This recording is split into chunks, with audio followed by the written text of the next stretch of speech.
Hey, so a buddy of mine suggested that I make a video of the boat before I get started doing all the stuff to it. So that's what we're going to do here. Give you a quick walk around of everything. So I'm in my wheelhouse here, and it is old and needs a bunch of stuff. The radar is an ancient Deca unit, and it's junk. It just needs to be replaced, get a new Farino. There's air controls, shifter buttons, forward, neutral, reverse, throttle, air change between the forward station, aft station, and air jog steering. You also have wheel steering and the old wood frame and autopilot, but the interesting thing is that with the air steering, what they have, you can't really, if it's on air, you can't really turn the wheel because the air is trapped in the cylinders. So you have to come out and turn let me get out of my own shadow here, four of these petcocks here to open the air cylinders. That's kind of stupid, so I'm going to run all that in as a manifold up top and into the wheelhouse, so I just have one valve to open to clear the steering. This is the aft steering station here. Again, all those controls. 13-foot Boston Whaler that came with the boat, and it's davit, little stack. This has all got a coat of fiberglass on it, and I have gotten it somewhat sealed up for now with some Gorilla Tape, and we will get this all coated in a membrane. I have to peel all this up because there's a coat of fiberglass on it all. I'll take you up to the top of the wheelhouse, show you here. This is one of the problems a lot of people have with fiberglass on plywood, is that they only put down one layer, and they put down a roving. And rovings don't conform well to oddities. You really need more than one layer if you're going to fiberglass over plywood, and you always start with a layer of mat first to form in. So I'm going to peel up all this deck as well eventually and put a membrane on it. I'm getting a trowel-on membrane material, roll-on trowel-on, ends up kind of like a rhino liner. There's a foredeck, and I got my tender. Found a nice little tender for a decent price. 25 horse Yamaha 4-stroke.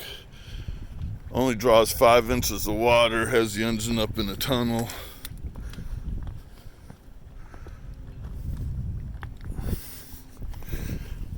And so, yeah, basically up here it's redo some electronics in the wheelhouse and the decks. The decks are always the big issue on any wood boat. And I will probably go ahead and strip the windows and everything and see if I can't varnish something up in here and get some varnish on. Because all this white paint is depressing. And come down. Oop, I have my ladder disconnected at the moment.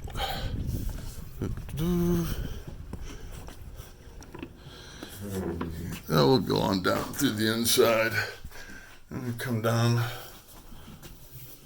through our passage here, heads on down to where the cabins are. Turn around here, carrying my phone. Been doing all these on a Pixel 3 XL, and I've got all my stuff up here in the cabins because this is where it's dry. I've got the head and shower area all torn out, and this is getting a full remodel in the head, and it's going to be straight across the wall here and open it up a bunch. And of course, more stuff stowed here in the salon. My wonderful stove and electric cooking. And we head out. Unfortunately, the back deck is in pretty good shape. It was done in 2016. These are the boards I knew I was going to have to put in. That's not the lumber I'm using. That lumber is going to be for the framing for the shrink wrap, because we're going to shrink wrap from here all the way forward. There's a half deck here. There's a little lazarette down in there. Got the steering quadrant and the rudder posts.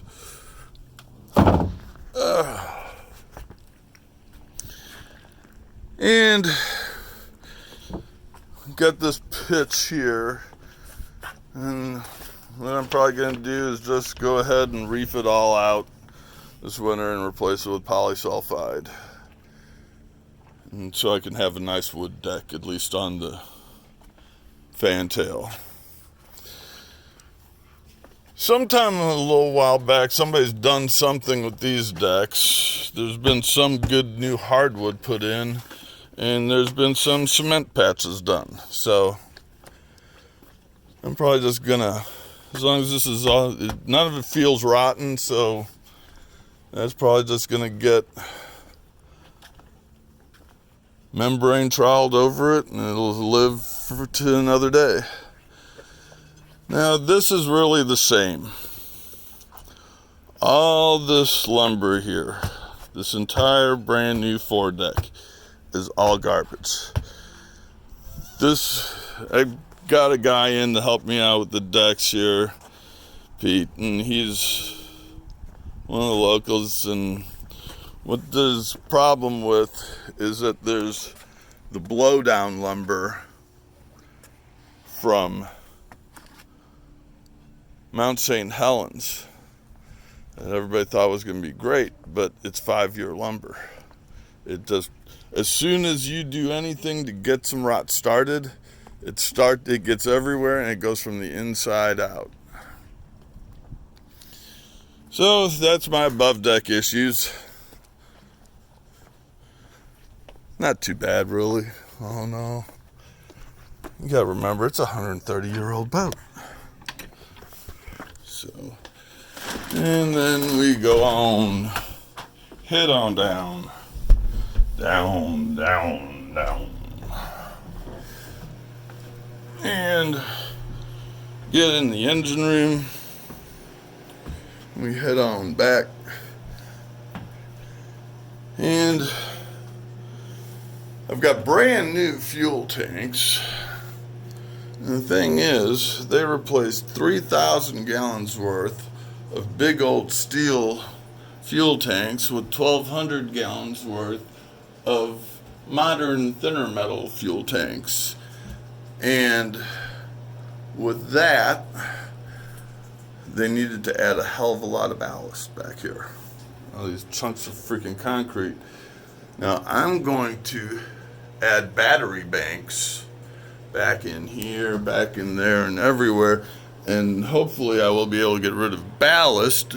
But the thing is, the only way to get rid of ballast is with a jackhammer and a bucket, because there ain't no other way to lift those suckers out of here now that the deck is on. So we come in through, got a bunch of old electrical, bunch of old machinery. And you see, she's pretty dry. Oh no, she doesn't leak. And this is the inside of the hull. Those are 4-inch ceilings all the way through the hull, 4 inches thick. That's on the inside of 8-inch frames. On the outside of that, there's 2 3/4 inches of planking and another inch of ice shield ironwood over that. So we have my main fire and bilge pump, refrigerator, and a couple air compressors to serve these big old air tanks, and those are what start Elmore and run all the controls.